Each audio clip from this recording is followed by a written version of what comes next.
My hope for my program at Sundance, I think, is to really launch the careers of Indigenous writer-directors who want to have a career in film. And it's hard work. I work across 4 countries right now, and we've had a lot of success. I work across United States, Canada, Australia, New Zealand. And so I'm always looking for artists to identify with projects that fit the Sundance context of what we're looking for, which is kind of original, authentic voices that are offering something new to the form of cinema.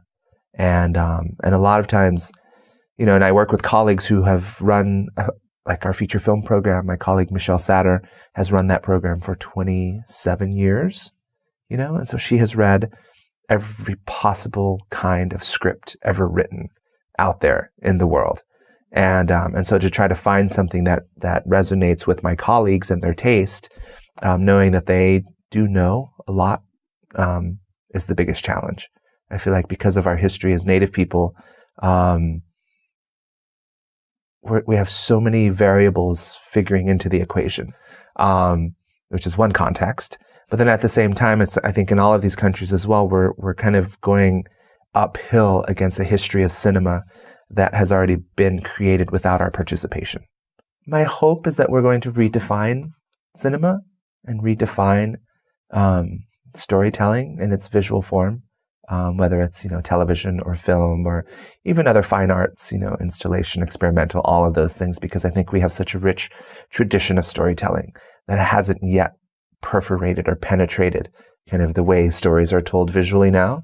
And so I really look at, when I'm looking at stories, I really look for a particular aesthetics.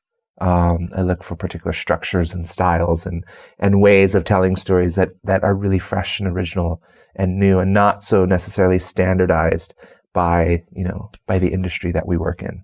And so that's my hope, is that, that maybe someday we'll get acknowledged for that.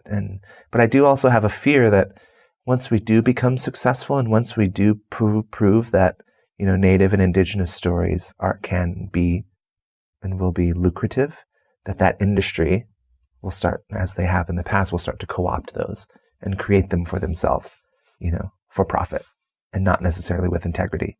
And so I hope that the integrity will always also continue as a part of our participation. When I first took over the work at Sundance, I had been to all these countries and I knew all of this work that was happening. And then I looked at the Native American side of it, which was so much less developed. And so my first efforts were to internationalize our program beyond just North America, to call upon that international Indigenous community that was so seasoned and had so much experience to really that could serve as resources for the Native American community. And I think we've had some success because of that, because, you guys are able to negotiate and to hold your ground and also ultimately to protect the vision of the artist, which is something that we at Sundance really pride ourselves on, is always really identifying that unique vision of an artist and nurturing it and supporting it through the development stage all the way to the world premiere of a film. I've been able to see a number of feature films through production in the past couple of years, projects that I identified early on for support. And I think now we're to the point to where I have a handful of filmmakers who are working on their second feature film. And so I'm starting to have deeper thinking about these ideas, like I was going back to earlier. Like, I'm sure there are other Native people working in Hollywood, but they're working in the way that Hollywood works. And I'm kind of so much more interested in a Native way of producing and a Native way of working within that industry, which is kind of a different, pathway